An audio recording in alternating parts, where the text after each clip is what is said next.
আমাদের দৈনন্দিন জীবনে আমরা মহাকাশ সম্পর্কে আগ্রহী হই তখনই যখন হঠাৎ করে একটা খবর পাই বা ইন্টারনেটে দেখি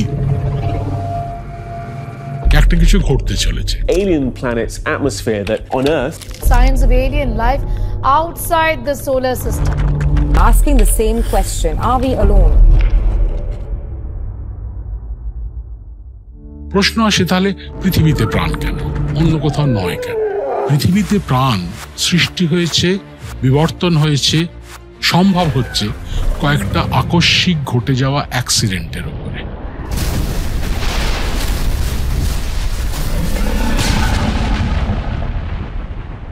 মঙ্গলের বর্তমান ন্যাচারাল সিচুয়েশনটা কি? ওখানে কি মানুষের বসবাসযোগ্য পরিবেশ আছে?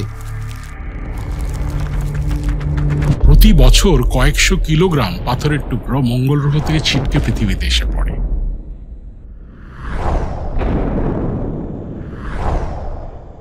এইবারে ওই পাথরে চেপে যদি মনে করুন যদি কোনো ব্যাকটেরিয়া, ভাইরাস, প্যারাসাইট পৃথিবীতে আসে না, 6 মাস থেকে 3 বছরের মধ্যে পৃথিবী ছারখার হয়ে যাবে।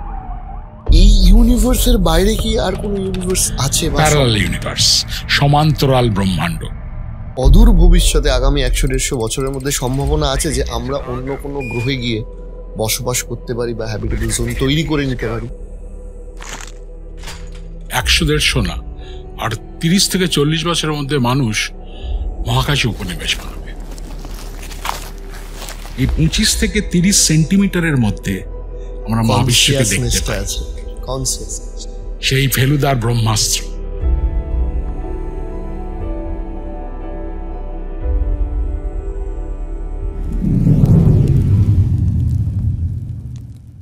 দেখুন, আজকে আমরা যে সাবজেক্ট নিয়ে আলোচনা করব ডেফিনেটলি বুঝতেই পারছেন তার কোনো সীমা পরিসীমা নেই, কারণ আজকে আমরা এই মহাবিশ্ব, মহাকাশ, ইউনিভার্স, স্পেস এগুলো নিয়ে আলোচনা করব। আমরা অনেক ধন্যবাদ জানাই আজকের যিনি অতিথি, কারণ প্রচণ্ড ব্যস্ততার মধ্যে তিনি এসছেন। তিনি দেবীপ্রসাদ দুয়ারি, আমাদের বাঙালি মহাকাশ বিজ্ঞানীদের মধ্যে একজন অত্যন্ত উজ্জ্বল নাম। আমরা স্যারের থেকে মহাকাশ সম্পর্কে বিভিন্ন বিষয় জেনে নেব। তবে এপিসোড শুরুর আগে আমি ধন্যবাদ জানাই বিরিয়ানিজমকে। বিরিয়ানিজম বিরিয়ানির একটি ভেরি প্রিমিয়াম এবং ফেমাস ব্র্যান্ড। আপনারা যারা বিরিয়ানি লাভার ডেফিনেটলি বিরিয়ানিজমে যেতে পারেন। শ্রীরামপুরের মাহেশে বিরিয়ানিজমের একটি আউটলেট রয়েছে। বিরিয়ানিজমের অ্যাড্রেস এবং আদার্স ডিটেলস আমি ডেসক্রিপশানে দিয়ে দিলাম। তাই যারা বিরিয়ানি লাভার ডেফিনেটলি খুব ফেমাস এবং প্রিমিয়াম বিরিয়ানি খেতে বিরিয়ানিজমে আপনাদেরকে স্বাগত। তবে আজকে চলুন শুনে নেওয়া যাক মহাকাশ সম্পর্কে অসাধারণ এবং অদ্ভুত বেশ কিছু তথ্য।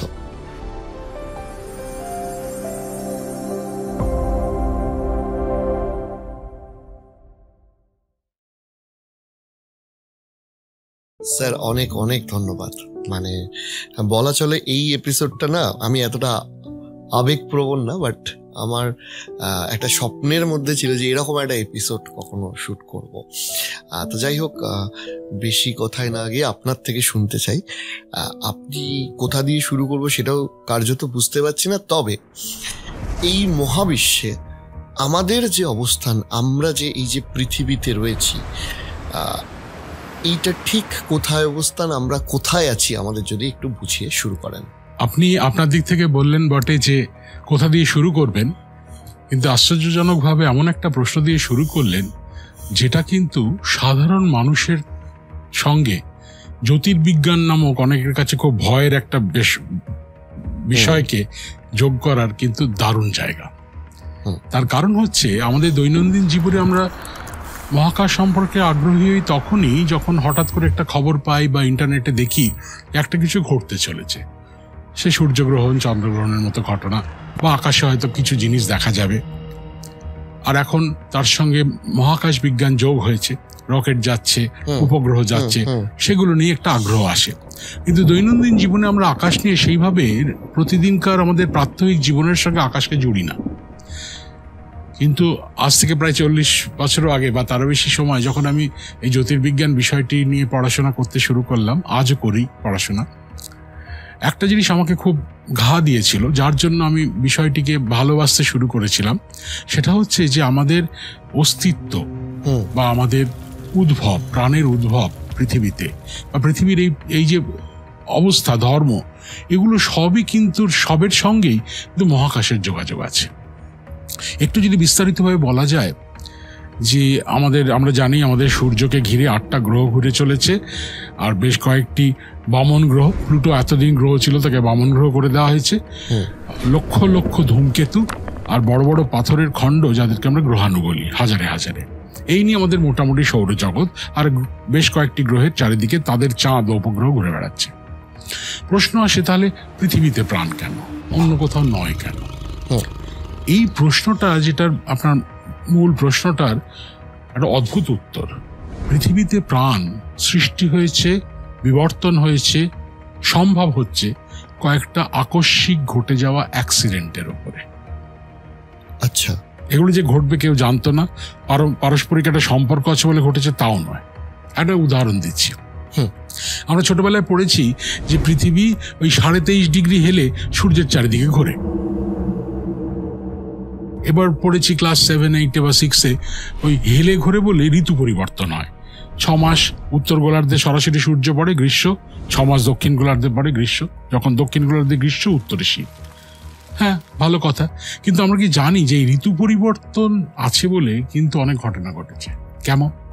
এই ঋতু পরিবর্তন হয় বলে মহাসাগরের জলের স্রোত জন্মায়, ওশান কারেন্টস। মহাসাগরে জলের স্রোত জন্মানোর ফলে আবহাওয়ামণ্ডলে বাতাসের স্রোত তৈরি হয়, আর আবহাওয়ামণ্ডলের বাতাসের স্রোত থাকে বলেই মেঘ একদিকে জন্মে অন্যদিকে পুঞ্জীভূত হয়ে বৃষ্টি হয়ে ঝরে পড়ে পৃথিবীকে সুজলা সুফলা করে। যদি এটা না করতো, পৃথিবী জন্মের পরপর একটি ধুধু মরুভূমিতে রূপান্তরিত হতো, সেখানে কোনোদিন কোনো প্রাণের সঞ্চার হতো না। সুতরাং ওই 23.5 ডিগ্রি হেলে থাকার জন্যই নাকি ঋতু পরিবর্তন, তার জন্য পৃথিবীতে প্রাণ। তারপরে যে জিনিসটা অন্তত উপকূলবর্তী অঞ্চলে আমরা সবাই থাকি, জোয়ার ভাটা। আমাদের কাছে কিছুই না, দিনে 2 বার জোয়ার হচ্ছে, জোয়ার ভাটা হচ্ছে, কিন্তু জোয়ার ভাটাটা অত্যন্ত গুরুত্বপূর্ণ। কিরকম?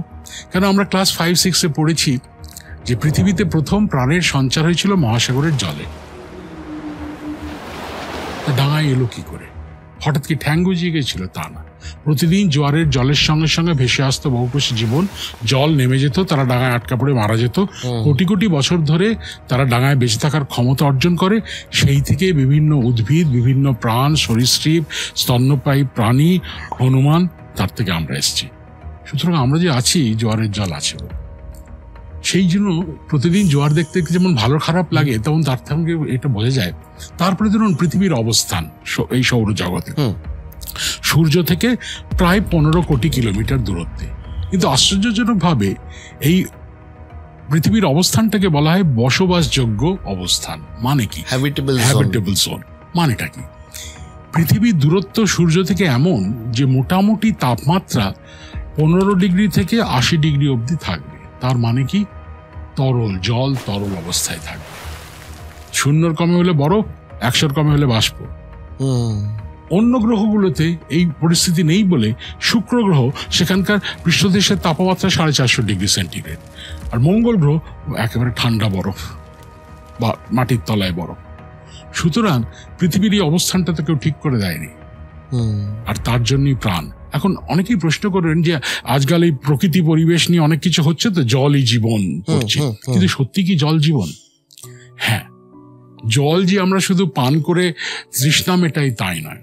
আমি একটু উদাহরণ দিচ্ছি। এই যে ধরুন আমি আপনার দিকে একটা হাতটা তুললাম, কি করে তুললাম? আমার ব্রেন সে বলল তুমি ওনার দিকে হাতটা তোলো। তখন ব্রেন থেকে ইলেকট্রিক্যাল ইম্পালস আমার শরীরের মধ্যে দিয়ে এসে আমার হাতের পেশিগুলো বা কোষগুলোকে বললো, মাসেলগুলোকে বললো হাতটা তোলো, আমি হাতটা তুললাম। তো এই ইম্পালসটা এলো কি করে? Electric impulse. আমার শরীর তো তামার তার দিয়ে তৈরি নয়, কন্ডাকশন হলো কি করে? এইখানে দেখতে হবে যে আমাদের শরীরে যে প্রতিটা কোষ, সেল, সেগুলোর ভেতরে জল, তার মধ্যে লবণ দ্রবিত অবস্থায় আছে, ইলেকট্রোলাইটিক সলিউশন। প্রতিটা সেল কন্ডাক্ট করছে। সেই জন্য জল না হলে জীবন হবে না। একটা মনুষ্য দেহে 100 কেজি ওজনের যদি কোনো মানুষ হন, 70 কেজি জল। আর একটা গাছ 100 কেজি ওজনের গাছ হলে 40 কেজি হচ্ছে জল। ওই জন্যই জলই জীবন, ওই জন্যই তরল জল দরকার প্রাণের জন্য। আপনার কথা শুনে আরো হারিয়ে যাচ্ছি। এবার আমার মনে একটা প্রশ্ন আসছে, সেটা হচ্ছে যে আমাদের পৃথিবী ছাড়া আমরা তো ইন জেনারেলি শুনেছি যে আমাদের বাকি যে উপগ্রহ বা গ্রহগুলো আছে সেগুলো হ্যাবিটেবল জোনে নেই। তো আমাদের খুব একটা এই যে আকর্ষণের দিক আসছে না যে মানুষ ইন ফিউচার মঙ্গলে গিয়ে বসবাস করতে পারে বা ইত্যাদি। মঙ্গলের বর্তমান ন্যাচারাল সিচুয়েশনটা কি? ওখানে কি মানুষের বসবাসযোগ্য পরিবেশ আছে? খুব ভালো প্রশ্ন করেছেন। মঙ্গল গ্রহের তাপমাত্রা 0 ডিগ্রির নিচে থাকে, বেশ নিচে। সুতরাং সব জায়গায় মোটামুটি, এবং কোনো কোনো জায়গায় অত্যন্ত ঠান্ডা মেরু অঞ্চলগুলোতে। মঙ্গল গ্রহে তরল জল এখন অবধি পাওয়া যায়নি, কিন্তু অনেক সংকেত বা ইঙ্গিত পাওয়া গেছে যে মাটির তলায় জলীয় বরফ, জল নয়, তরল নয়, পার্মাফ্রস্ট যাকে বলে, সেই জলীয় বরফের একটা আস্তরণ আছে এবং ভেতরে হয়তো কোথাও কোথাও জলও থাকতে পারে। এখন এই জল থাকাটাকে বিজ্ঞানীরা খুব উৎসাহিত, বা বরফ থাকাটাকে। কেন? তরল জল সৃষ্টি করে বরফ থেকে হাইড্রোজেন এবং অক্সিজেনে বিভাজিত হবে। আমরা জানি জল হাইড্রোজেন এবং অক্সিজেন দিয়ে তৈরি। হাইড্রোজেনকে ব্যবহার করা হবে রকেটের জ্বালানি হিসাবে, যে রকেটগুলো পৃথিবী মঙ্গল, পৃথিবী মঙ্গল, মঙ্গল পৃথিবী করবে।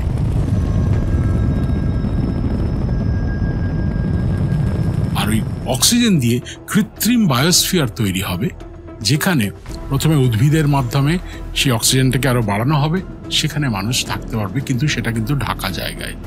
খোলা আকাশের তলায় মঙ্গল গ্রহে কোনো মানুষ সেইভাবে থাকতে পারবে না। এখন আপনি যে বললেন যে আমাদের এখানে প্রাণ তো অন্য কোথাও আছে কি না, এই প্রশ্নটা অনেক দিনের প্রশ্ন। সেইখানে এতদিন ধারণা ছিল প্রাণ খুঁজে পাওয়া যাচ্ছে না, প্রাণ বোধহয় নেই। কিন্তু বিজ্ঞানীরা বলেন যে মঙ্গল গ্রহের মাটির ঠিক তলায় যে জলীয় বরফ আছে, সেখানে এককোষী, বহুকোষী ভাইরাস, ব্যাকটেরিয়া, প্যারাসাইট থাকতে পারে। সেইখানে একটা বড় প্রশ্নের উত্তর হয়ে যায়। অনেকেই বলেন যে পৃথিবীতে এত সমস্যা, এত অর্থনৈতিক অবস্থা খারাপ, বিভিন্ন জিনিস পড়ে আছে, ডেভেলপমেন্টাল প্রজেক্ট পড়ে আছে, আর মঙ্গল গ্রহ নিয়ে কোটি কোটি কোটি কোটি ডলার বা টাকা খরচা হচ্ছে। এইবারে বলি, মঙ্গল গ্রহের মাটিতে যে সমস্ত ভূ প্রাকৃতিক সমস্ত সম্পদ দেখা গেছে বা যেরকম অবস্থা দেখা গেছে, তাতে বোঝা যায় যে অতীতে তরল জল ছিল, পাহাড় কেটে বয়ে গিয়ে গিরিখাত সৃষ্টি করেছে, এখন নেই। আর তলায় জলীয় বরফ আছে। তাহলে মঙ্গল গ্রহের মাটিতে বা মাটির তলায় যদি কোনো এককোষী, বহুকোষী প্রাণ থেকে থাকে, পৃথিবীর কাছে খুব গুরুত্বপূর্ণ। কেন? তার কারণ আমরা অনেকেই জানি না, প্রতি বছর কয়েকশো কিলোগ্রাম পাথরের টুকরো মঙ্গল গ্রহ থেকে ছিটকে পৃথিবীতে এসে পড়ে। আমরা বেশিরভাগ সময় বুঝি না কেন, 74% জলে পড়লে বুঝতে পারি না। এইবারে ওই পাথরে চেপে যদি মনে করুন, যদি কোনো ব্যাকটেরিয়া, ভাইরাস, প্যারাসাইট পৃথিবীতে আসে না, সেরকম খারাপ হলে 6 মাস থেকে 3 বছরের মধ্যে পৃথিবী ছারখার হয়ে যাবে। কেন? ওই ব্যাকটেরিয়া, ভাইরাস, প্যারাসাইট পৃথিবীতে কোনোদিন কোনো বৈজ্ঞানিক, কোনো রসায়নবিদ কেউ দেখেননি। মানে আপনি এটা খুব ইন্টারেস্টিং বললেন, মঙ্গল থেকে পাথর ছিটকে সেগুলো উল্কা হিসাবে উল্কার মতো করে আসে। তার কারণ মঙ্গল গ্রহেও বড় বড় পাথর আছড়ে পড়ছে, তার ফলে ইজেক্টটা, মানে সে পাথরের ফলে অনেকগুলো বস্তু বেড়েছে। যেহেতু পৃথিবী মঙ্গলের প্রতিবেশী, পৃথিবীতে এসে পড়ে বেশ কিছু মঙ্গল থেকে ন্যাচারালি। সুতরাং মানব সভ্যতার শুধু উন্নতি না, প্রগতির জন্য, বেঁচে থাকার জন্য আমাদের জানার দরকার মঙ্গলে প্রাণ আছে কিনা, ব্যাপারটা এখানে। আরেকটা পয়েন্ট আপনি বললেন যে খোলা আকাশের নিচে থাকতে পারবে না, সেটা কি ওজোন স্তর না থাকার জন্য বা ইত্যাদি? অক্সিজেন না থাকার জন্য। মঙ্গল গ্রহের আমাদের আবহাওয়া মণ্ডলে মোটামুটি 79% হচ্ছে নাইট্রোজেন, 20% অক্সিজেন, 0.04% কার্বন ডাইঅক্সাইড, আর অন্য কোনো এই কিছু গ্যাস আছে। মঙ্গল গ্রহে 95.6% কার্বন ডাইঅক্সাইড, অক্সিজেন নেই। আচ্ছা, কার্বন ডাইঅক্সাইড। এবার এয়ার ডেনসিটিটা কি পৃথিবীর মতোই? না, পৃথিবীর থেকে অনেক কম। তখন তো নিঃশ্বাস নিতে অ্যাটমসফেরিক প্রেসারও কম, নেই পৃথিবীর মতো। চাপ এটাও নেই। সুতরাং হয় কৃত্রিম স্পেস শুটের মধ্যে করে, যেখানে অক্সিজেন চালু থাকবে, চাপ সৃষ্টি থাকবে প্রেসারাইজড শুটে, আর না হলে এমন একটা হ্যাবিট্যাট বা বাসযোগ্য স্থান তৈরি করে যার মধ্যে এই পরিস্থিতিটা থাকবে যে মানুষ যাতে বেঁচে থাকে। এবার আসছি আমাদের একদম রোম্যান্টিক দৃষ্টিতে যাকে মানুষ দেখে সেই চাঁদের তো কোনো বায়ুমণ্ডল নেই, খুব কম। চাঁদে কি কোনো সম্ভাবনা আছে? প্রথমে চাঁদ নিয়ে বলি। চাঁদ আকাশে দেখলে মোটামুটি ভালো লাগে, পূর্ণিমা চাঁদ আরো ভালো লাগে। 12 থেকে 18 বছরের মধ্যে আমরা সবাই একটা অন্তত কবিতা লিখেছি চাঁদকে দেখে। কিন্তু চাঁদ বেশ গম্ভীর ব্যাপার। চাঁদের সৃষ্টি হয়েছিল পৃথিবী থেকে। আজ থেকে 452 কোটি বছর আগে একটা বিরাট বড় পাথরের গোলা পৃথিবীর উপর এত জোরে আঘাত করে, প্রভূত পরিমাণে বস্তু সকল মহাশূন্যে উৎক্ষিপ্ত হয়ে একেবারে চলে যেতে পারেনি, বেশ কিছুটা দূরে গিয়ে কোটি কোটি বছর ধরে জমাট বেঁধে বেঁধে সৃষ্টি করেছে চাঁদের। তখন পৃথিবী কি সলিড ফর্মেই ছিল? না, ওই ধাক্কার ফলে পুরোটাই তরলীকৃত হয়ে গেছিল, উত্তপ্ত হয়ে গিয়ে তারপরে আস্তে আস্তে কঠিন হয়েছিল 452 কোটি বছর। মানে সেই গ্রহটাও তো তাহলে আমাদের মধ্যে রয়ে গেছে। সেই গ্রহ ঠিক নয়, তাকে বিজ্ঞানীরা নাম দিচ্ছেন থেইয়া বলে, THEIA। সেটা এসে ধাক্কা খেয়ে এইটা ঘটনাটা ঘটেছে। এই থেইয়াটা কি জিনিস? ওই সেই সময় সৌরজগতে বিভিন্ন আকারের পাথরের টুকরো ঘুরে বেড়াচ্ছিল, যারা হয় ধাক্কা খেয়ে ভেঙে গেছে, নাহলে আস্তে আস্তে ধাক্কা খেয়ে জুড়ে বড় গ্রহ হয়ে গেছে। এই ঘটনাটা চলছিল তখন। তা সেই জন্য চাঁদের সৃষ্টি পৃথিবী থেকে।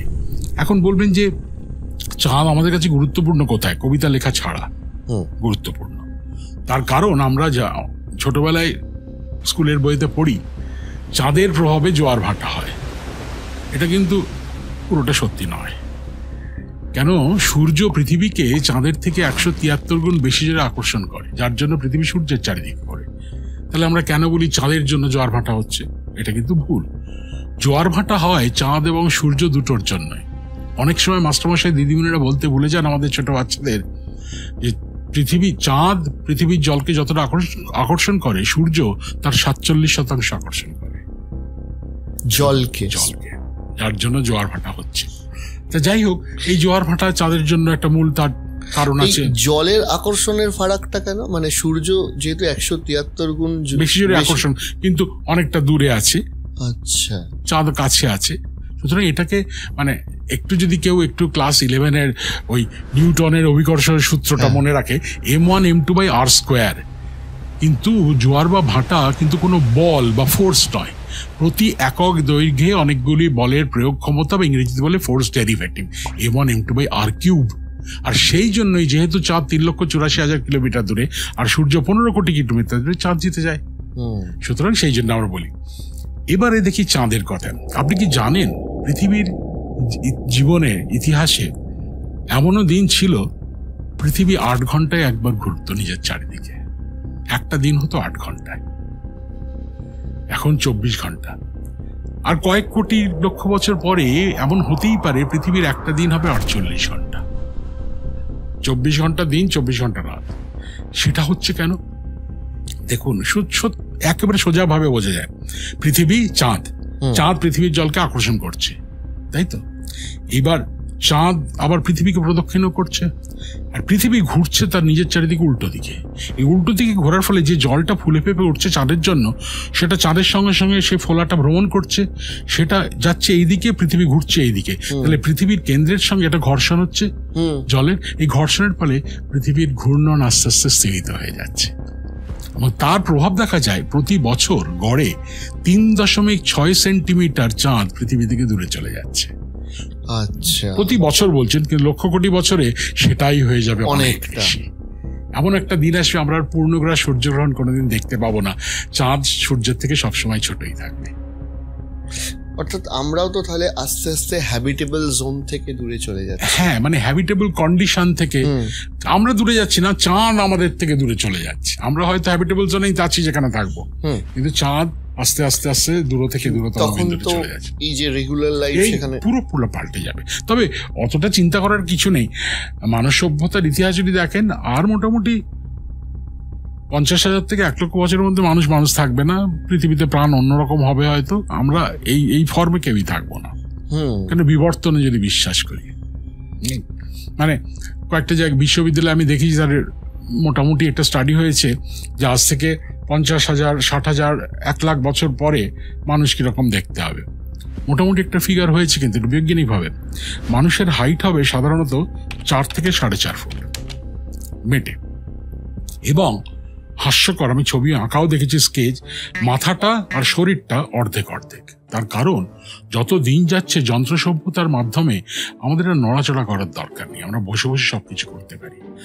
ব্রেনটা বড় হতে শুরু করবে, আর শরীরকে ব্যবহার করি না বলে শরীর আস্তে আস্তে উইক হবে। চামড়া, এখনকার যে আমাদের চামড়া যে থিকনেস 6 থেকে 7 গুণ পুরু হবে। কেন? এত বেশি আলট্রাভায়োলেট রশ্মি আসতে শুরু করবে, তাকে আটকানোর জন্য দরকার সেই চামড়ার। না হলে প্রায় 62 ধরনের স্কিন ক্যান্সার হতে পারে, যেটা ওজোন লেয়ার আটকে রেখেছে। এগুলো ন্যাচারালি নিজে নিজেই গ্রো করবে। সেই মানুষ এক নয়, যেরকম আমাদের অ্যাপেন্ডিক্সটা। সুতরাং সেই দিক থেকে খুব একটা ভবিষ্যতের কথা বলে মানে সেখানে আমার মিউচুয়াল ফান্ড LIC থাকবে কিনা, কি হবে, শেয়ার মার্কেট হবে কিনা, এইসব বলাটা কিন্তু ঠিক নয়। দারুণ কানেকশন করলেন আপনি। এই যে মাঝে মাঝে ইলন মাস্ক বলে যে মানুষকে মানুষ ছাড়াও আরো বিভিন্ন স্পেসে জায়গা খুঁজে নিতে হবে, আমাদের কি এরকম অদূর ভবিষ্যতে আগামী 100-150 বছরের মধ্যে সম্ভাবনা আছে যে আমরা অন্য কোনো গ্রহে গিয়ে বসবাস করতে পারি বা হ্যাবিটেবল জোন তৈরি করে নিতে পারি? আপনি বরং খুব কনজারভেটিভলি বলছেন, 100-150 না, আর 30 থেকে 40 বছরের মধ্যে মানুষ মহাকাশে উপনিবেশ বানাবে। চাঁদ তো হবেই, মঙ্গল গ্রহ হলেও হতে পারে। তার কারণ চাঁদ সম্পর্কে আমাদের মোটামুটি এত তথ্য আমরা পেয়ে গেছি, এবং আশ্চর্য হবেন চাঁদের সম্পর্কে যে গুরুত্বপূর্ণ তথ্যগুলো মানুষকে বলেছে যে বসবাস করতেই পারে, তা কিন্তু দিয়েছে ভারত চন্দ্রযান 1 এবং চন্দ্রযান 3 এর মধ্যে দিয়ে। तालियों के गड़गड़ाहट से सुन सकते हैं कि हम लोगों ने तीसरे चरण को भी बहुत ही सफलतापूर्वक हासिल कर लिया है। চন্দ্রযান 1 হচ্ছে প্রথম উপগ্রহ। তার আগে 50 বছরে 600 উপগ্রহ পাঠিয়েছে আমেরিকা, ইউরোপ, চীন, রাশিয়া। চন্দ্রযান 1 হচ্ছে প্রথম উপগ্রহ যে জানিয়েছিল চন্দ্র পৃষ্ঠের উত্তর মেরু অঞ্চলে 60,000 কোটি লিটার জলীয় বরফের উপস্থিতি। এর আগে কেউ পারেনি। অর্থাৎ জল আছে। ওইটা জানার পরেই বিজ্ঞানীরা উৎসাহিত।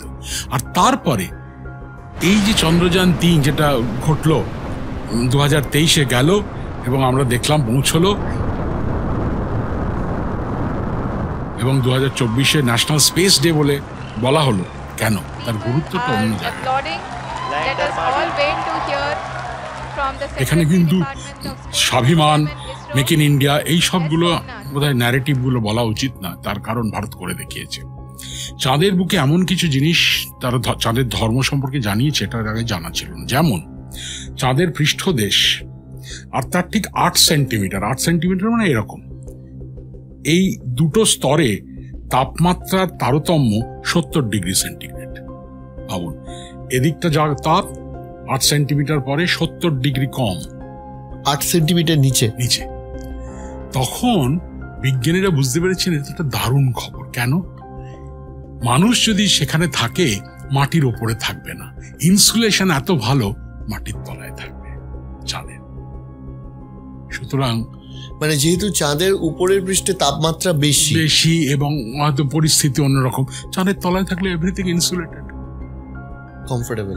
তাহলে ভেবে দেখুন, আমরা ভারতবর্ষের এই রকেট উঠলো, হাততালি দিলাম, তারপরে কি করলো সবই তো নাসা করছে। একেবারে আপনাদের একটা তথ্য দিই আমি, যেটা আমি অন্তত আমাদের ছোট ছোট ছেলে মেয়েদের, ছাত্রছাত্রীদের বলতে চাই।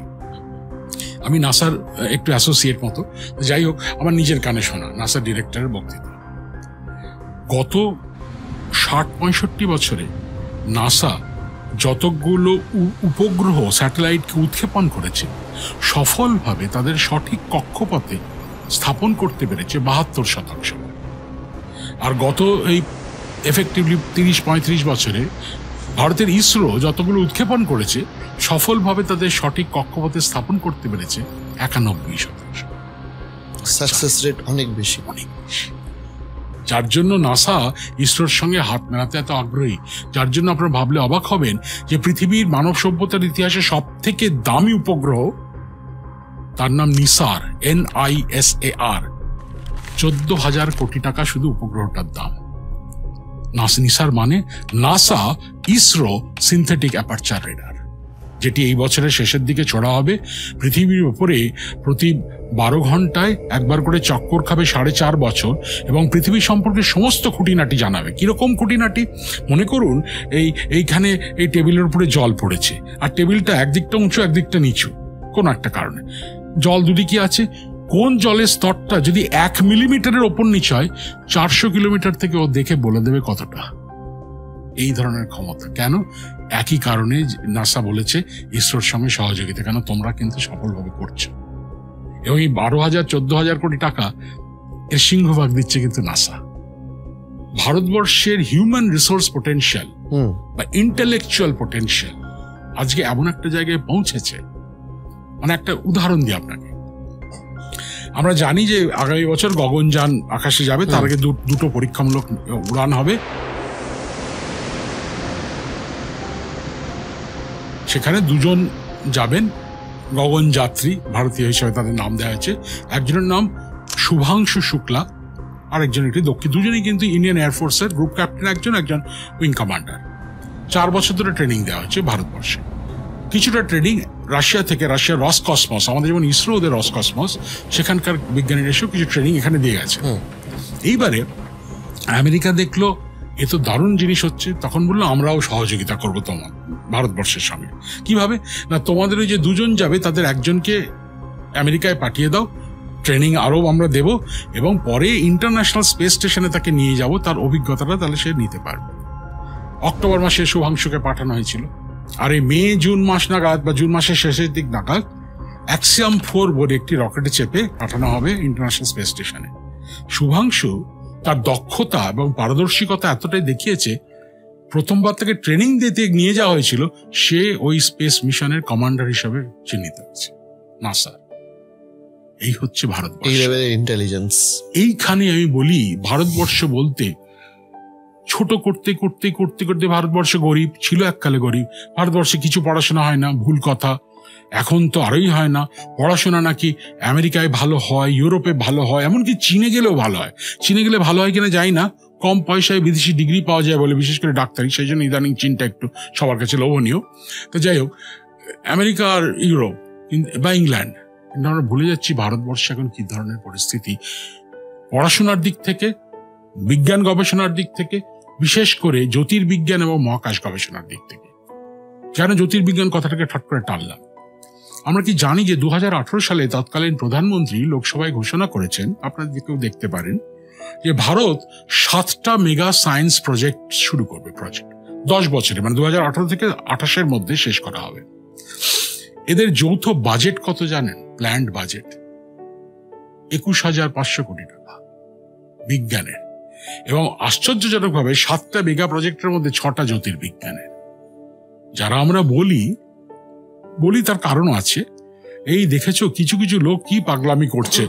4000 বছর আগে নাকি গণেশের সুর লাগানো হয়েছিল, সুতরাং সার্জারি জানতাম আমরা। মহাভারতের যুদ্ধে ICBM ইন্টারকন্টিনেন্টাল ব্যালিস্টিক মিসাইল ছড়াচ্ছিল, এরকম হাস্যকর কথা। কিন্তু আমরা ভুলে যাই, ওই ন্যারেটিভটা আমরা নিই। তার কারণ সত্যিকারের যে প্রগতি, তার নিরিখে নিজেদেরকে ছোট লাগবে বলে, যাতে না লাগে তার জন্য। এই ঘটনাগুলোর কথা কোনো খবরের কাগজে বেরোয় না, কোনো ক্লাসে বলানো হয় না, বড়রা চায়ের দোকানে আড্ডা মেতে মেতে গল্প করে না। এইখানেই আমাদের কোথায় যেন একটা পিছিয়ে বলবো না, কোথায় যেন একটা ঘাটতি থেকে যাচ্ছে, একটা খামতি থেকে যাচ্ছে। কেন? আগামী ভবিষ্যৎ, পৃথিবীর ভবিষ্যতে ভারত একটা প্রধান দেশ হিসেবে পরিগণিত হতে চলেছে। একদম তাই। অর্থনীতিতে 4র্থ স্থানে এসে গেছে, খুব শীঘ্রই আমরা তৃতীয়তে হয়ে যাব। বিজ্ঞান এবং প্রযুক্তিতে 5ম স্থানে এসে গেছে। 4টে দেশ চাঁদে অবতরণ করতে পেরেছে, ভারতবর্ষ একটি। এ পর্যন্ত 3টে দেশ মহাশূন্যে ঘুরে বেড়াতে পেরেছে, 4র্থ হবে ভারত।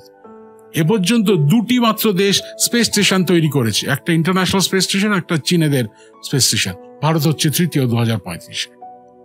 কোথায় সেই ভারতের যে গরিব ভারত, দুঃখী ভারতের গল্প আর নেই। বাচ্চাদের, আমাদের তরুণ প্রজন্মকে জানানো উচিত, তাদেরই তো ভবিষ্যৎ। আজ থেকে 15 বছর 20 বছর পরে তারাই তো ইসরোর কনসোলে বসে বোতাম টিপে রকেট ওড়াবে। সুতরাং আপনার এই অনুষ্ঠানের মধ্যে দিয়ে, পডকাস্টের মধ্যে দিয়ে আমি যেটা বলতে চাই, উদ্বুদ্ধ করার মতো ক্ষমতা আমার নেই, কিন্তু অন্তত সংকেতগুলো দেওয়ার বা সংবাদগুলো দেওয়ার, যে তথ্যগুলো দেওয়ার, যে উঠে আসছে ভারত, ক্যাচ দ্য উইন্ড যাকে বলে, নিজের পালে সেই বাতাসটাকে পেতে দাও। অসাধারণ, অসাধারণ। এই যে আমাদের চন্দ্রযানগুলো নিয়ে আপনি যেগুলো বললেন, চন্দ্রযান 1 বা 2টা কিছুটা অসফল হলেও বাকি অংশটা যেটা স্যাটেলাইট হিসেবে চাঁদের চারিদিকে ঘুরছিল সেটা সফল হয়েছিল। তো আমরা চাঁদ থেকে এখনো পর্যন্ত এই চন্দ্রযানগুলো মারফত ঠিক কি কি জানতে পারলাম আমরা? চন্দ্রযান 1কে 2008 সালে পাঠানো হয়েছিল শুধু চন্দ্র অভিযানের জন্য নয়। প্রাথমিকভাবে আমরা জানিনি, কিন্তু পরে জানা গেছে বেশ কয়েকটি সুনির্দিষ্ট বৈজ্ঞানিক কাজের জন্য পাঠানো হয়েছিল। কিরকম? চাঁদের বুকে ম্যাঙ্গানিজ, অ্যালুমিনিয়াম, সিলিকন, আয়রন মানে লোহা, ইউরেনিয়াম, থোরিয়াম, রুবিডিয়াম কতটা পরিমাণে আছে, যেখানে অবতরণ করছে বা যেগুলো দেখছে যে অঞ্চল সেখানে কতটা আছে। এছাড়াও স্পার হচ্ছে এমন একটা অঞ্চল যার নাম সাউথ পোল অ্যাটকেন রিজিয়ন, SPAR। সেইখানে বড় বড় গহ্বর আছে যেখানে যার তলা অবধি সূর্যের আলো পৌঁছায় না। বিজ্ঞানীদের বিশ্বাস সেখানে জমাট বরফের প্রভাব, সেইটাকে দেখা যে জমাট বরফ আছে কিনা। তার থেকেও বড় কথা হিলিয়াম 3, যাকে ম্যাজিক মৌল বলা হয়, এটি আছে কিনা। এই হিলিয়াম 3টা কি জিনিস? আমরা জানি যে পারমাণবিক বিক্রিয়া দু রকমের হয়, ফিশন এবং ফিউশন। ছোট দুটি নিউক্লিয়াস জুড়ে গিয়ে বড় নিউক্লিয়াস তৈরি করে, তার ফলে শক্তি বেরোয়, এটা হচ্ছে ফিউশন। আর বড় নিউক্লিয়াসকে ধাক্কা মারলে ভেঙে গিয়ে অনেক ছোট নিউক্লিয়াস তৈরি হয় এবং তার থেকে যে শক্তি বেরোয় সেটাকে বলা হয় ফিশন। এই অ্যাটম বোম হচ্ছে মূলত ফিশনেবল, কিন্তু ফিউশন দিয়ে বোম তৈরি হয়েছে, হাইড্রোজেন বোমা। এই 3 দিন আগে চায়না টেস্ট করলো, এটা কিন্তু ফিউশন রিয়াকশন। এইবারে এই ফিউশন রিয়াকশন সম্পর্কে আরো গভীরভাবে জানতে সব থেকে ভালো উদাহরণ হচ্ছে সূর্য। কিন্তু এই ছোট দুটো জিনিস পারমাণবিক কেন্দ্র জুড়ে গিয়ে একটা বড় পারমাণবিক কেন্দ্র তৈরি করছে, শক্তি উদ্গত হচ্ছে। তার প্রধান উদাহরণ হচ্ছে সূর্য। কেন বললাম? সূর্যের অভ্যন্তরে 4টে হাইড্রোজেন নিউক্লিয়াস একসঙ্গে এসে জুড়ে গিয়ে হিলিয়াম তৈরি করে। তার ফলে যে শক্তিটা বেরোয় সেটাই সূর্যের শক্তি, সেটাই আমার গায়ে রোদ হিসাবে গরমকালে চটচট করে লাগছে। তাহলে সূর্যের মধ্যে হাইড্রোজেন থেকে হিলিয়াম হয়। এইবারে দেখা যাচ্ছে হিলিয়াম 3 বলে একটি আইসোটোপ, যেটা ওই হিলিয়ামের সঙ্গে একটু পার্থক্য, চাঁদের বুকে আছে। পৃথিবীতে থাকে কিন্তু আবহাওয়া মন্ডলের সঙ্গে বিক্রিয়া করে তাড়াতাড়ি নষ্ট হয়ে যায়। আচ্ছা, এই হিলিয়াম 3 যদি দুটো হিলিয়াম 3কে আমি এবার জুড়ে দিতে পারি তাহলেও বড় হবে এবং প্রচন্ড শক্তি বেরোবে, কিন্তু কোনো তেজস্ক্রিয়তা থাকবে না। তার মানে এই বাড়িটার পাশের বাড়িতে হিলিয়াম 3 রিঅ্যাক্টর করলে আমাদের কোনো ক্ষতি হবে না। এবং হিসাব কষে দেখা গেছে ভারত যদি 1.5 থেকে 2 টন, মাত্র 1.5 থেকে 2 টন তরল হিলিয়াম চাঁদ থেকে পৃথিবীতে নিয়ে আসে, এই মুহূর্তে সারা ভারতবর্ষে 1 বছরে যত বিদ্যুৎ তৈরি হয় তার শক্তি যোগান করার জন্য ওই 1.5 টনই যথেষ্ট। এত অল্পতেই হয়ে যাবে। দুটো দেশ তাক লাগিয়েছে ওই হিলিয়াম 3 থেকে। চায়না, তখন সবাই বলেছিল এই দেখে চায়না সবসময় আগ্রাসী, কিন্তু ভারতও বলেছে আমরাও খুঁজবো। এবার আপনি মাঝখানে একটা কথা বলছিলেন যে 30 বছরের মধ্যে একটা সম্ভাবনা আছে যে আমরা চাঁদে গিয়ে থাকতে পারি, কিন্তু চাঁদে তো আবহাওয়া নেই, তাহলে আমরা গিয়ে নিঃশ্বাস প্রশ্বাস নেব কি করে? ওই সব জায়গায় কিন্তু যাকে বলে কৃত্রিম হ্যাবিটাট বা কৃত্রিম একটা পরিমণ্ডল সৃষ্টি করে থাকতে হবে, কাঁচ দিয়ে ঘেরা, যার ভেতরে অক্সিজেন আছে, প্রেশারটা মোটামুটি পৃথিবীর প্রেশারের মতো, এবং যেটা বাইরের জগতের মানে আবহাওয়ার সঙ্গে বিচ্ছিন্ন। তার থেকে বড় কথা একটা গন্ডগোল আছে। আমরা কি জানি যে সূর্য পৃষ্ঠ থেকে প্রতি সেকেন্ডে গড়ে 12 থেকে 16 লক্ষ টন আয়নিত কণা, চার্জ পার্টিকেল বেরিয়ে আসছে। এই আয়নিত কণাদের গড় গতিবেগ সেকেন্ডে 450 কিলোমিটার। সেকেন্ডে 450 কিলোমিটার প্রতি সেকেন্ড গতিবেগের ফলে এদের এত ক্ষমতা, এত শক্তি, যে কোনো অণু বা পরমাণু, অ্যাটম বা মলিকুলের উপর পড়লে মুহূর্তে ভেঙে চুরমার পুফ বাষ্পীভূত হয়ে যাবে। তার মানে আমি যদি আপনার এই স্টুডিও থেকে বেরিয়ে এখন বাইরে গিয়ে দাঁড়াই সূর্যের আলোর তলায়, সূর্য থেকে আয়নিত করার স্রোত আমার শরীরে পড়া মাত্র আপনার শরীরে এই বাড়ির ওপর মুহূর্তের মধ্যে নষ্ট হয়ে যেতে বাধ্য। বেঁচে আছি কেন? অ্যাক্সিডেন্ট, ওই যে অ্যাক্সিডেন্ট বললাম, পৃথিবীর চারিদিকে একটা কমলা লেবুর খোসার মতো একটা ভূচম্বকীয় ক্ষেত্র আছে, ম্যাগনেটিক ফিল্ড, যেটা এই আয়নিত কণা এসে ভেতরে ঢুকতে পারে না, পিছলে ওপর দিয়ে চলে যায়, আমরা কিরকম রাজারানীর মতো আমাদের ক্ষমতা দেয়। কিন্তু একটু দেখা যায় উত্তর এবং দক্ষিণ মেরুতে, যেখানে আয়নিত কণার স্রোত আবহাওয়া মণ্ডলে প্রবেশ করে বিক্রিয়া করে অরোরা বোরিয়ালিস, অরোরা অস্ট্রালিস তৈরি করে, আকাশে সেই আলোর খেলা। সুতরাং আমরা বেঁচে আছি বা অ্যাক্সিডেন্ট ভূচম্বকীয় ক্ষেত্র আছে বলে, কিন্তু চাঁদে এতটা ভূচম্বকীয় ক্ষেত্র নেই বললেই চলে, এবং আবহাওয়া নেই। তার মানে ওই সোলার রেডিয়েশন, সূর্যের বিকিরণ ক্ষতি করতে পারে, সেই জন্য যে হ্যাবিটাটটা হবে সেটা যেন ওই বিকিরণকে আটকাতে পারে এমন হতে হবে। অবভিয়াসলি অনেক বড় বড় বিষয়ে মানে আলোচনা হচ্ছে। আমি ডেফিনেটলি যে আপনার সাথে একটা পডকাস্টে শেষ হবে না প্রশ্ন। এবার আসছি যে আমরা যে ইন্টারস্পেস শিপ যেগুলো বলে বা যানবাহন যেগুলো হয়, আলো এক সেকেন্ডে প্রায় 3 লক্ষ কিলোমিটার যেতে পারে। তো সেখানে ভাইজার 1 বা ভাইজার 2 যেগুলো আমরা মানুষ ছাড়তে পেরেছে, সেগুলো মারফত বা তার থেকেও আরও জোরে যেতে পারে এরকম কোনো মহাকাশ যান মারফত আমরা কি অন্য কোনো নিয়ারেস্ট হ্যাবিটেবল জোনে যাওয়ার এই মুহূর্তে কোনো সম্ভাবনা আছে? প্রথমে বলি ভয়েজার 1, ভয়েজার 2 সেই 70-এর দশকে পাঠানো হয়েছিল, একটা প্রথম দিকে একটা শেষের দিকে। তারা মোটামুটি এখনো অবধি মোটামুটি 70 কোটি কিলোমিটার সূর্য 15 কোটিতে, এইদিকে 70 কোটি কিলোমিটার দূরে, মোটামুটি তারও একটু দূরে চলে গেছে। মানে আমাদের সৌরজগতের যে প্রধান প্রভাবশালী অঞ্চল সূর্যের, তার একেবারে বাউন্ডারিতে এই মুহূর্তে আছে, যাকে হেলিওপজ বলে। এরপরে বেরিয়ে গেলে ইন্টারস্টেলার মিডিয়াম আজকে আছে। কবে পাঠানো হয়েছিল? 70-এর দশক, এখন হচ্ছে 2020-র দশক। তার মানে বুঝতে পারছেন 50 বছর লেগে গেছে ওই আমাদের সৌরজগতের সীমানায় ডগায় পৌঁছাতে। কিন্তু তাহলে কে কোনোদিনই কোথাও যেতে পারবো না? মুশকিল আছে। তার কারণ নতুন নতুন জ্বালানি সৃষ্টি হচ্ছে। আয়ন মানে যাকে বলে তড়িৎ, একে ভেঙে দিয়ে সে আয়নিক দিয়ে বা প্লাজমা দিয়ে যাওয়া যেতে পারে। এমনকি নিউক্লিয়ার রিঅ্যাক্টর যদি রকেটের সঙ্গে থাকে সেভাবে কন্ট্রোল হয়ে তাহলে যাওয়া যেতে পারে, কিন্তু অত হবে না। আমাদের সব থেকে কাছের তারা কত দূরে জানেন?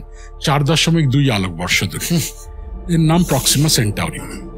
না, আজকে সন্ধ্যে আকাশ পরিষ্কার থাকলে একটু দেখবেন, প্রত্যেককে বলছি, দেখে বলবেন মনকে, এই যে তারাটা দেখছি 4.2 বছর আগে যেমন দেখতে ছিল সেটা এখন দেখতে পাচ্ছি।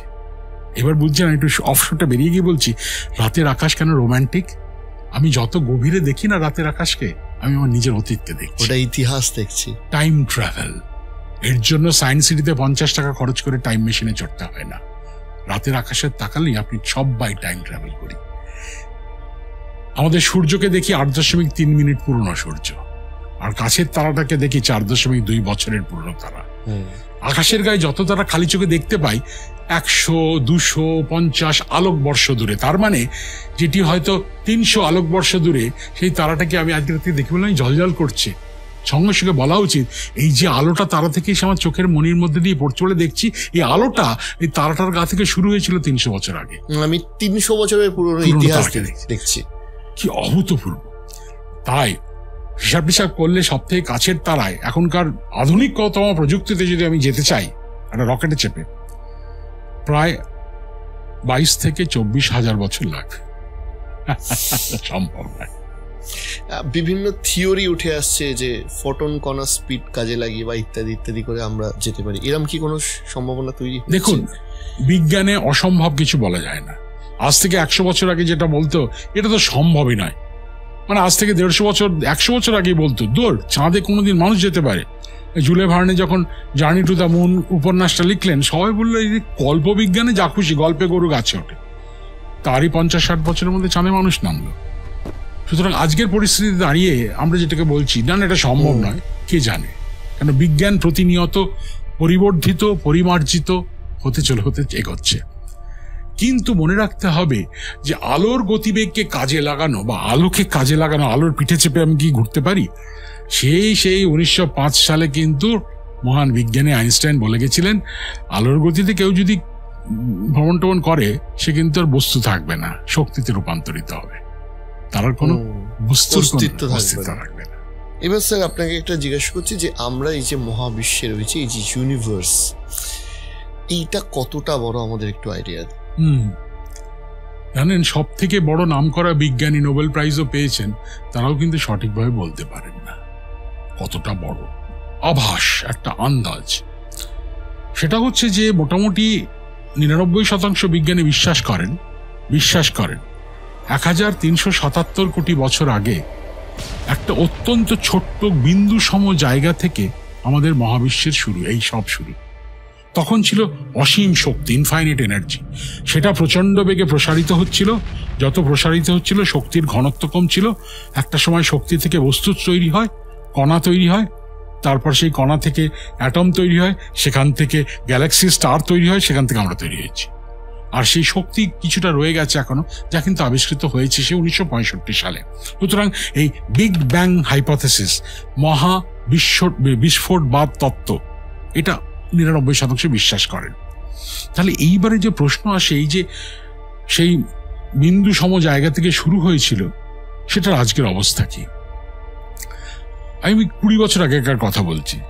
তিন ধরনের গ্রুপের বিজ্ঞানীরা 3 রকম কথা বলতেন। একজন বলতেন এটা তো বড় হচ্ছে, হতে হতে হতে হতে স্তিমিত হতে থাকবে এর প্রসারণ, আস্তে আস্তে হবে বড়, কিন্তু ধীরে ধীরে ফ্ল্যাট, সমান হয়ে যাবে, লীন হয়ে যাবে। আরেক দল বল না, একেবারে না, এই যে বড় হচ্ছে হচ্ছে হচ্ছে প্রসারিত হচ্ছে, থমকে গিয়ে ছোট হতে হতে আবার বিন্দুতে চলে আসবে। আর আরেক দল বলতে শুরু করলো না, বড় হচ্ছে, আরো বেশি ত্বরান্বিত, মানে অ্যাক্সেলারেটেড হবে, বড় হচ্ছে হচ্ছে হচ্ছে, এত বড় হবে তার কোনো কল্পনা করতে পারবো না। তিনটেকেই কি করে আমি একটাকে মেনে নিই? ঝগড়া চলত। 1997 সালে একটা আবিষ্কারের পরে দেখা গেল বড় হচ্ছে আরো বড় হচ্ছে, প্রতিনিয়ত বড় হচ্ছে, এটাই বোধহয় সত্যি। যার জন্য মাত্র 2004-05 সালে নোবেল প্রাইজ দেওয়া হলো। তারপরে এখন আজকে তারপরে 15-17 বছর পরে বিজ্ঞানীরা বলছেন সেটাও বোধহয় আংশিকভাবে ঠিক, আংশিকভাবে ভুল। সুতরাং কি হতে পারে, এটা নিয়ে অনেক তত্ত্ব আছে। তাকে প্রমাণ করার জন্য অনেক কিছু মানে দেখার জিনিস আছে। মানে একটা উদাহরণ দিচ্ছি আপনাকে। মনে করুন আমাকে বলা হলো আমার বাড়ির চারিদিকে অনেক বাবুল ঘুরে বেড়াচ্ছে, রাইট? বাবুলগুলো কি রঙের বলো তো? মনে করুন এই বাড়ির ছায়াটা পড়েছে সামনের দিকে, তার মধ্যে দিয়ে বাবুল দেখলে আমি দেখবো অন্ধকার বাবুল, আমি লিখবো ধূসর রঙের বাবুল। আর এদিকে সূর্যের আলো পড়ছে বাবুলের উপর উজ্জ্বল, আমি বললো চকচকে বাবুল। একটা গ্রুপ বলছে না, বাড়ির চারিদিকে শুধু ধূসর, একজন বলে বাড়ির চারিদিকে চকচকে। সুতরাং পার্সপেক্টিভ।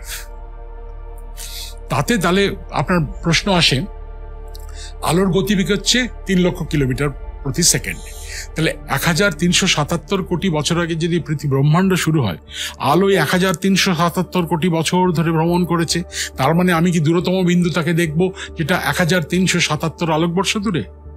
সরি, আমরা ব্রহ্মাণ্ডের এত গভীর অবধি দেখতে পারি প্রায় 78,000 মেগাপারসেক। মেগাপারসেক মানে 1 পারসেক মানে 3.2 আলোকবর্ষ, মেগা মানে মিলিয়ন, মানে 30 লক্ষ। 78,000 ইন্টু 30 লক্ষ গুণিতক, যত আলোকবর্ষ হয় তত দূর অবধি দেখতে পাবো। কেন? আলো তত সময় পায়নি। তার কারণ আইনস্টাইন বলে গেছিলেন পৃথিবীতে কোনো বস্তু, মহাশূন্যে কোনো বস্তু সে আলোর গতিবেগের বেশি গতিবেগ হতে পারে না। আলোর গতিবেগে পৌঁছলে শক্তিতে পর্যবেসিত হবে। কিন্তু একটা জিনিস পারে, মহাবিশ্ব, স্থান, স্পেস, সে কিন্তু আলোর থেকে বেশি গতিবেগে বাড়তে পারে। যা ঘটেছিল প্রাথমিকভাবে, সেই জন্য অনেক বড় হয়ে গেছে। মানে গল্প কথা মনে হচ্ছে, কাল্পনিক মনে হচ্ছে বিজ্ঞান, সব প্রমাণিত হয়ে গেছে। এটাই মজার ব্যাপার। আমরা কি এন্ড, মানে আমাদের অবজারভেবল ইউনিভার্সটা কি অ্যাকচুয়ালি এন্ড অফ ইউনিভার্স, নাকি এন্ড অফ ইউনিভার্স অবধি আমরা অবজার্ভ করতে পারিনি এখনো? আমাদের অবজারভেবল ইউনিভার্স হচ্ছে এই যে গ্লাসের যে পরিধি, এটা। আর অ্যাকচুয়াল সত্যিকারের ইউনিভার্সের থেকে অনেক বড়। আলো তো এসে পৌঁছতে পারেনি আমাদের চোখ অব্দি। আলো এসে পৌঁছতে পেরেছে এই রিম থেকে বেরিয়ে আমাদের চোখ, আমরা যদি মধ্যখানে থাকি। তবে এই গ্লাসটা কিন্তু প্রতিনিয়ত বড় হচ্ছে, যত দিন যাচ্ছে তত এক আলোক দিন বাড়ছে, গুলিয়ে যাচ্ছে সব। এবার আসছি যে আমাদের একটা মাল্টিভার্সের থিওরিও মাঝে মাঝে শোনা যায়। এবার এই ইউনিভার্সের বাইরে কি আর কোনো ইউনিভার্স আছে বা সম্ভাবনা আছে? এটা তো মানুষের সাধারণ প্রশ্ন। আর আমাদের বাঙালিরা তো আমরা সবসময় ভেতরের মানে খোঁজার চেষ্টা করি। আমাদের ভেতরেই আছে। আচ্ছা, ব্রহ্মাণ্ড আপনি তো বললেন সেই পডকাস্টে 1377 বছর আগে তৈরি হয়েছিল, সেটা কোথায় ছিল? বা তার আগে সময় বলতে কি বোঝাতো? 20-30 বছর আগে অবধি বিজ্ঞানীরা খুব গম্ভীরভাবে উত্তর দিতেন, তার আগের কথা জিজ্ঞেস করো না। কোথায় ছিল বলতে কি কিছু মানে নেই, তার আগে কি ছিল কোনো মানে নেই। কেন? ওই বিন্দু সম জায়গা থেকে শুরু হয়েছিল স্থান এবং কাল, স্পেস এবং টাইম। তার আগে আমরা জানি না। তারপরে এটা অনেকের কাছে খুব একটা ভালো তত্ত্ব লাগেনি, কিন্তু কি করবে, অন্য তত্ত্বও দিতে পারছে না, চেষ্টা তো করছে। তা 90-এর দশক থেকে শুরু করে একদল বিজ্ঞানী তারা কণাবিদ্যা বা পার্টিকেল ফিজিক্সকে নতুন একটা আঙ্গিকে দেখতে শুরু করলেন। তার গভীরে আমি যাচ্ছি না, কিন্তু তারা বললেন এই মহাবিশ্ব যখন শুরু হয়েছিল, বললাম না অসীম শক্তি ছিল, সে অসীম শক্তি কোনো কিছুই তো একেবারে সমান হতে পারে না। কোথাও একটু বেশি হয়, কোথাও কম হয়, একটু বেশি। একটা কাগজকে আমি যদি রং করে দিই, সব জায়গায় রঙের ডেন্সিটি এক হবে কি? কোথাও একটু বেশি, কোথাও একটু কম হবে। সেই রকমই এই শক্তির যে মহাসাগর বলতে পারেন, কোথাও একটু বেশি ছিল, কোথাও একটু কম ছিল। তাকে আমরা ইংরেজিতে বলি কোয়ান্টাম ফ্লাকচুয়েশন। এই কোয়ান্টাম ফ্লাকচুয়েশনের বেশি যে একটু ছোট্ট বেশি, সেখান থেকে ফট করে ব্রহ্মাণ্ড সৃষ্টি হলো, মানে এনার্জি মাসে কনভার্ট হলো। সেইটা আমাদের ব্রহ্মাণ্ড। এরকম অন্য জায়গাতেও আরো ব্রহ্মাণ্ড সৃষ্টি হয়ে থাকতেই পারে, প্যারালাল ইউনিভার্স, সমান্তরাল ব্রহ্মাণ্ড। কিন্তু আপনি যদি বলেন আমি দূরের তারাতে তো যাবোই, সমান্তরাল ব্রহ্মাণ্ডটা দেখবো, পারবেন না। কেন? এদের দূরত্ব এত, আলোর ভ্রমণকাল থাকলেও কোনোদিনই আমরা পৌঁছতে পারবো না। তাত্ত্বিক মানে সম্ভাবনা আছে, প্রবাবিলিটির খেলা। এবার এই যে এনার্জি যেখান থেকে আমাদের বিগ ব্যাং হয়েছে, আমরা কি জানতে পেরেছি যে এই এনার্জির সোর্সটা কি? না, এখনো অবধি কিন্তু একেবারে সেই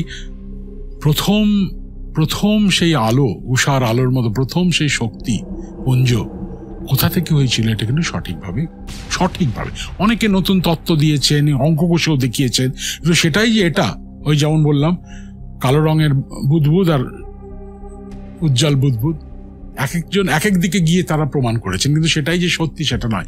এবং সেটাই হচ্ছে বিজ্ঞানের মজা।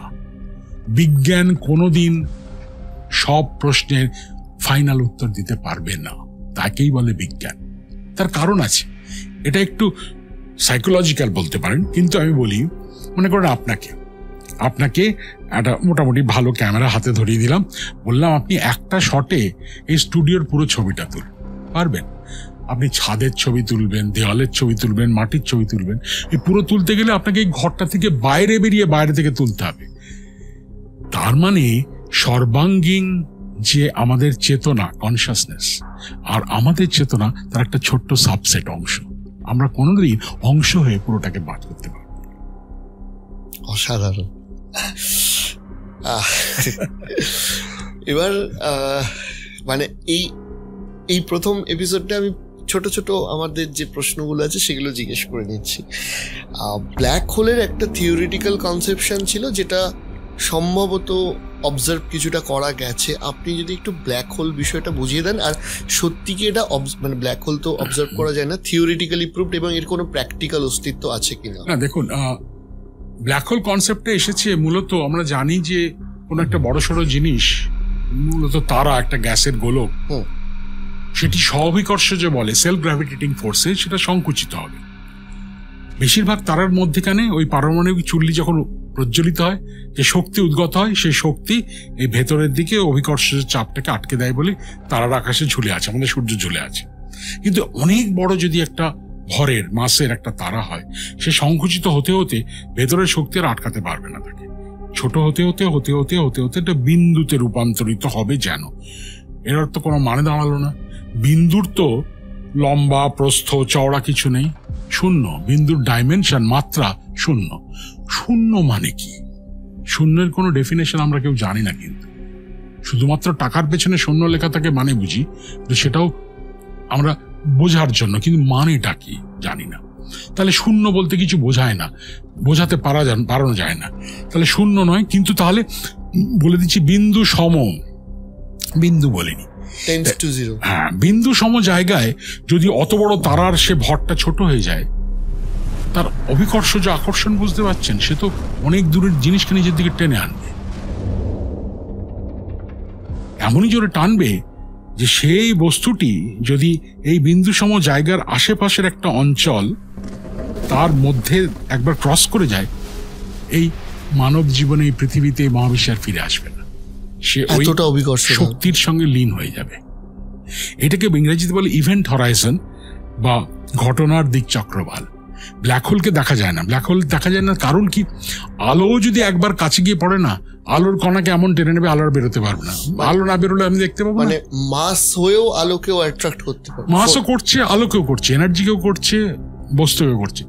সেই জন্য ব্ল্যাক হোল, কৃষ্ণ গহ্বর কথাটা এসছে থেকে, মহাশূন্যের গায়ে যেন একটা গর্ত মতো সৃষ্টি হয়েছে, আমি দেখতে পাচ্ছি চেয়ার টেবিল জামা কাপড় না, ওরকম ভাববেন না, তারা টারাগুলো গিয়ে কাছে যাচ্ছে, গিয়ে তারপর অদৃশ্য হয়ে যাচ্ছে, যেন গর্ত ঢুকে যাচ্ছে। আর এত বেশি আকর্ষণ, আলো বেরোচ্ছে না, একটা জায়গা থেকে আলো না বেরোলে সেটা তো কালো হবে। কৃষ্ণ গহ্বর, ব্ল্যাক হোল নামটা এইভাবে এসেছিল। তাহলে আমি জানবো কি করে? এখন হচ্ছে কি, মনে করুন দুটো তারা, একটা তারা কৃষ্ণ গহ্বর হয়ে গেল, বড় ছিল, আশেপাশে তারা আছে একটা, সে এরকম ঘুরছে, পরস্পরকে ঘিরে ঘুরছিল।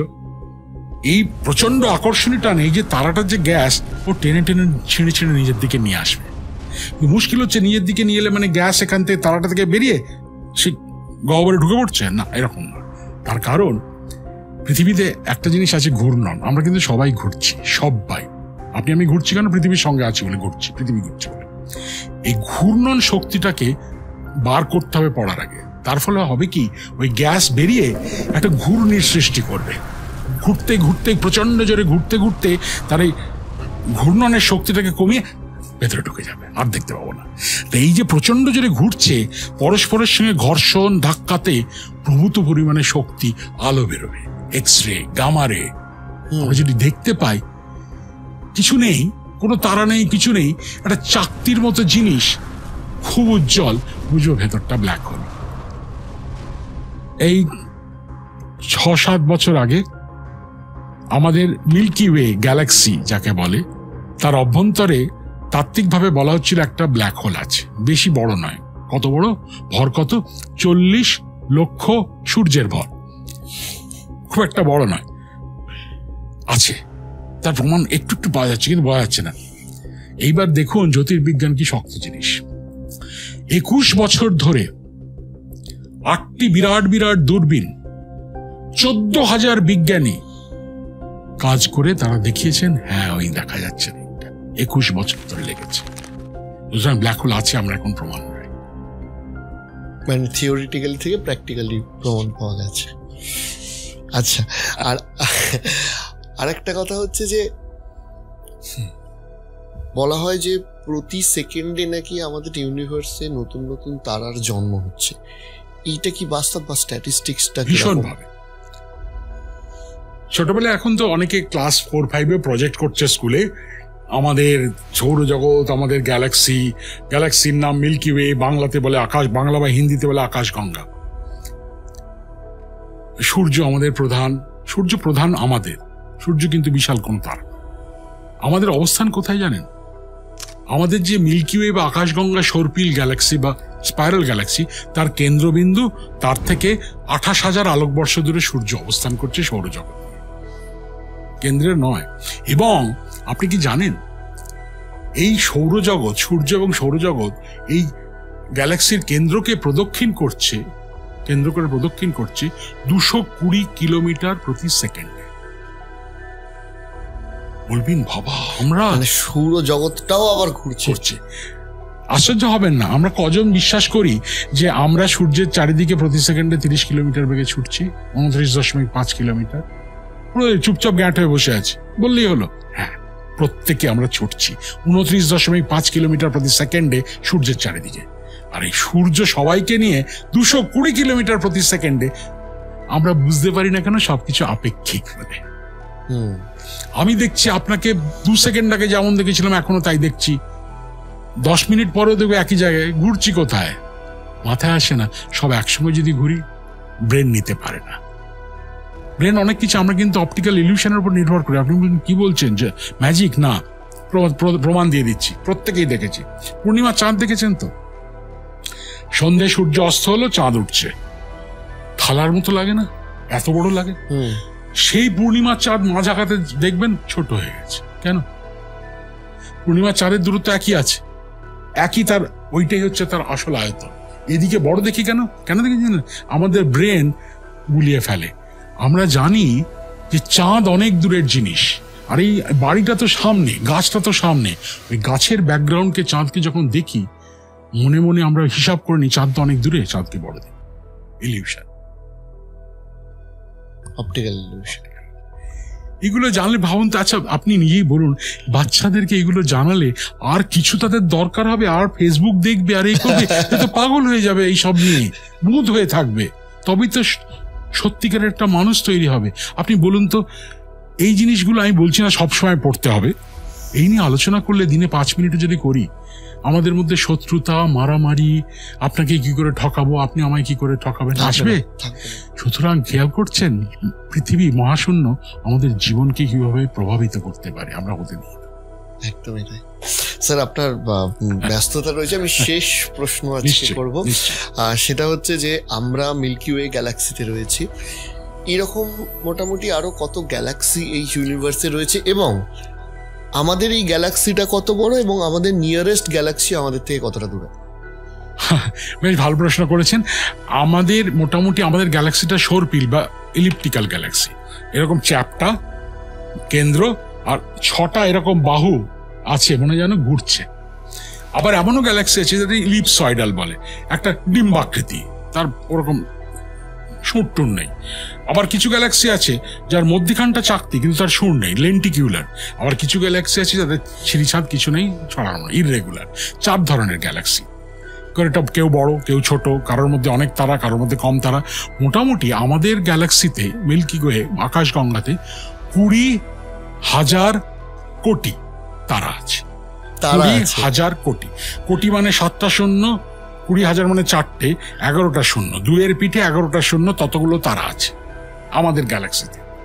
আর মোটামুটি পরিসংখ্যানের ভিত্তিতে বা স্ট্যাটিস্টিক্সের ভিত্তিতে আমাদের বিশ্বব্রহ্মাণ্ডে 1 to 2 ট্রিলিয়ন, ট্রিলিয়ন মানে 10-এর পিঠে 12, মানে 12টা শূন্য, 2-এর পিঠে 12টা শূন্য, তার মানে 2 লক্ষ কোটি গ্যালাক্সি আছে। 2 লক্ষ কোটি গ্যালাক্সি, অ্যাভারেজে 10 থেকে 20,000 কোটি তারা। গুণ করে দেখুন তো কতগুলো তারা আছে। তার চারিদিকে গ্রহ, তার চারিদিকে উপগ্রহ। মাথা খারাপ হয়ে যাবে। অনেক ছাত্র আছে আমাকে বলে, স্যার এরকম ভাবে ছবিটা আঁকছেন, নিজেকে খুব ইনফিরিয়ার মনে হয়, আমি তো বিন্দুর থেকেও ছোট, এত বড়। আমি বলি এইখানেই হচ্ছে খেলাটা। আকৃতি, পরিমাণের আয়তনে আমরা ইনফিরিয়ার কেন? ক্ষুদ্রতে ক্ষুদ্র নেই, কিন্তু ভুলে যাবেন না মানুষের এইটা বিশেষ ধর্ম। এই 25 থেকে 30 সেন্টিমিটারের মধ্যে আমরা মহাবিশ্বকে দেখতে পাই। সেই ফেলুদার ব্রহ্মাস্ত্র আমরা ইউজ করি না, এই ব্রেনকে ইউজ করি না। আর আমাদের নিয়ারেস্ট গ্যালাক্সি মোটামুটি এই 40 আলোকবর্ষের মধ্যে প্রায় গোটা 30-35টা গ্যালাক্সি আছে। সব থেকে কাছের গ্যালাক্সি মানে কিরকম, ধরুন এই 80-এর দশক অব্দি জানতাম সব থেকে কাছের গ্যালাক্সি হচ্ছে 2টি ইরেগুলার গ্যালাক্সি, তাদের নাম স্মল ম্যাজেলানিক ক্লাউড, লার্জ ম্যাজেলানিক ক্লাউড। করতে গেল নাম ভাব। এগুলো উত্তর গোলার্ধ থেকে দেখা যায় না, দক্ষিণ গোলার্ধ থেকে দেখা যায়। সেই ফার্ডিনান্ড ম্যাজেলান যখন জাহাজে চেপে আফ্রিকার তলা দিয়ে কেপ অফ গুড অব্দি এসেছিলেন, দেখতে পেয়েছিলেন, মানে তার নামে নামকরণ করা হয়েছে। আচ্ছা, একটির দূরত্ব হচ্ছে 1,80,000 আলোকবর্ষ, আর একটি দূরত্ব হচ্ছে 2,10,000 আলোকবর্ষ। হঠাৎ করে এই বছর 30 আগে জানা গেল যে আমাদের যে চাকতির মতো গ্যালাক্সিটা, তার ঠিক তলা একটা ছোট্ট গ্যালাক্সি আছে, তার নাম স্যাগডেগ, স্যাজিটেরিয়াস ডোয়ার্ফ ইলিপ্টিক্যাল গ্যালাক্সি। এবং আমাদের গ্যালাক্সি থেকে এত কাছে, এই গ্যালাক্সিটাকে না গ্যাস তারা টেনে টেনে খেয়ে নিচ্ছে আমাদের গ্যালাক্সি। আচ্ছা, একে বলে গ্যালাকটিক ক্যানিবালিজম। সুতরাং সেটি মাত্র 50 আলোকবর্ষ দূরে, 50,000 আলোকবর্ষ দূরে। আচ্ছা, শেষ হয়ে হইল না। শেষ প্রশ্ন, আমি আগেরটাই বলেছিলাম, এটা সত্যি শেষ প্রশ্ন। সেটা হচ্ছে যে রাত্রিবেলা আমরা যখন আকাশের দিকে তাকাই, একটা ইতিহাস আপনি অলরেডি বললেন। কি আগে একটা প্রচলন ছিল যে ছোটবেলায় দেখতাম তারা দেখা হলে তা এখন তো হয়ে ওঠে না এই শহুরে জীবনে। তবু যদি কোথাও গ্রামে গঞ্জে গিয়ে চারিদিকটা অন্ধকার, সুন্দর আকাশ, খোলা আকাশ দেখা যায়, কি কি ফার্স্টে অবজার্ভ করা দেখুন, উচিত? আমি পরিষ্কার আকাশই ধরছি, ধরে নিন একটু হিমালয়াতে গেছেন, মানে কাশ্মীর দিয়ে যাননি, এখন যাবেন না, কিন্তু উত্তরাখণ্ড দিয়ে হিমালয়ে গেছেন। হিমালয়ের রাতের আকাশ কিন্তু অভূতপূর্ব সুন্দর। সেখানে হাজার হাজার হাজার হাজার তারা খালি চোখে দেখতে পাবেন। আমার নিজের অভিজ্ঞতা আছে, মানে বা যেখানে অবজারভেটরি আছে ভারতবর্ষের, এখন অনেক বড় বড় দূরবীন হয়েছে। বেশ কিছু বছর ধরে একটা বৃহত্তম দূরবীন ছিল এশিয়ার মধ্যে, ভাইনু বাপ্পু টেলিস্কোপ, যেটা ব্যাঙ্গালোর থেকে 200 কিলোমিটার দূরে কাভালুর বলে একটি জায়গায়, মানে একেবারে রিজার্ভ ফরেস্টের মধ্যে, ডেন্স ফরেস্টের মধ্যে করা ছিল। সেখানে রাত্রিবেলা আমি পিএইচডি করার একেবারে শুরুর সময় একবার গেছিলাম ছোট প্রজেক্ট করতে, গ্যালাক্সি দেখতে। রাত্রিবেলা ওই ধরুন 10 তলা 12 তলা বিল্ডিং, তার উপরে এরকম ডোম, আর তার বাইরে ক্যাটওয়াক বলে, এরকম একটা লোহার জালি দেওয়া, যার উপরে তুমি হেঁটে ঘুরে আসতে পারো। নিচটা অনেক নিচে, 12 তলা। ক্যাটওয়াকে বেরিয়ে না আমি মানে ভেতরে একটা প্রথম দিন ধাক করে একটা ধাক্কা লাগলো, সারা আকাশটা জ্বলছে, প্রতিটা বিন্দুতে একটা করে তারা। কিন্তু গভর্নমেন্ট নিয়ম করে দিয়েছে প্রায় 150 কিলোমিটারের মধ্যে কোনো মানুষ থাকবে না, আলো জ্বলবে না, ওর উপর দিয়ে কোনো প্লেন ওড়া বন্ধ, আইন করে। সেই রকম আকাশও আছে। আপনি যদি হিমালয়তে যান, এই যে আমাদের যে মিল্কি ওয়ে গ্যালাক্সি, তার একটা অংশ দেখতে পাবেন আপনি। কিরকম দেখায় ওটা? খালি চোখে অবজার্ভ? খালি চোখেও দেখা যায়। এরকম না একটা সাদা মেঘের মতো, এক প্রান্ত থেকে অন্য প্রান্ত আকাশে ঝাঁকঝাঁক তারা। মেঘে না, মেঘ ঠিক নয়, ছোট ছোট ছোট ছোট তারা গিজ গিজ গিজ গিজ করছে, মাঝে মধ্যে একটু গ্যাসও আছে। তো আপনি যে বললেন আমাদের গ্যালাক্সিটা সর্পিল, হ্যাঁ সর্পিল তো, সর্পিল এর একটা চাকতি আছে, ওই চাকতিটার মধ্যেই পৃথিবীর অবস্থান, সূর্যের অবস্থান। তার মানে আমি যদি পৃথিবী থেকে বা সূর্য থেকে দেখি, আমরা কি দেখবো? এই চাকতিটার একটা অংশ দেখবো, আকাশের গায়ে এরকম একটা ব্যান্ড দেখবো, যেটা দেখা যায়। আর খালি চোখে বেশ ভালো তারা দেখা যায়। কিন্তু যে ছবি হাবল স্পেস টেলিস্কোপ, যে ছবি অন্যরা দেখাচ্ছে, সেই ছবি বা তারাকে কমলা লেবুর মতো দেখছি, হবে না। তার জন্য দূরবীন দরকার। সেই দূরবীন কিন্তু ওই যে মোটামুটি খেলামেলায় পাওয়া যায়, সে হতে হবে না। হ্যাঁ, মানে একটা উদাহরণ দিচ্ছি, আপনি 5 ইঞ্চির একটা টেলিস্কোপ কিনলেন, 5 ইঞ্চি, 15 থেকে 30 হাজার টাকা দাম, ডিপেন্ড করছে কি ধরনের কিনছেন। তাতে বেশ ভালো একটা আইপিস লাগালেন, যেটা 25 গুণ। তাতে আপনি শনি গ্রহকে আকাশে দেখেন তো আলোর বিন্দু, এই আলোর বিন্দু দেখছেন মনে করুন, ঠিক এতটা বড় দেখবেন, এর বেশি না। এত বড় জন্য অন্য ধরনের টেলিস্কোপ লাগে। আপনি বলুন না, ভারতবর্ষ তো পৃথিবীর বৃহত্তম টেলিস্কোপে সংযোজিত হয়েছে, যেটা 2030 মতো হবে, টিএমটি 30 মিটার টেলিস্কোপ। এত খরচ একটা দেশ বানাতে পারছে না, 5টা দেশ সহযোগিতার হাত বাড়িয়েছে, আমেরিকা, চীন, কানাডা, জাপান, ভারতবর্ষ। 2018 সালে এখনকার এই তৎকালীন প্রধানমন্ত্রী ঘোষণা করেছেন ভারতবর্ষের অবদান ওই দূরবীনটা বানাতে 1800 কোটি টাকা। এক একটা দূরবীন 1000 নয়, 10,000, 20,000 কোটি টাকা খরচা, যে দূরবীন দিয়ে আমরা এই অদ্ভুত অদ্ভুত সুন্দর ইউটিউবের ছবি দেখি। অবশ্যই অনেক ধন্যবাদ আপনার এতটা সময় দেওয়ার জন্য। তবে অনেক প্রশ্ন রয়ে গেল, আপনারাও প্রশ্ন করবেন। আমাদের একটাই রিকোয়েস্ট থাকবে যে মাঝে মাঝে আপনার থেকে একটু সময় নেব এই বিষয়গুলো নিয়ে মানুষকে জানানোর জন্য। আজকের জন্য স্যার অনেক অনেক ধন্যবাদ। তবে আমারও খুব ভালো লেগেছে, খুব খোলা মনে আড্ডা দিলাম, আমি কিন্তু তথ্য দিইনি, আড্ডা দিলাম। সুতরাং এই আড্ডাটা দেওয়ার প্রধান কারণ হচ্ছে দুটি। এক হচ্ছে আপনার এবং আপনার যে টিম খুব স্বনির্বন্ধ অনুরোধ জানিয়েছে, সেইটা আমার কাছে অ্যাপিলিং।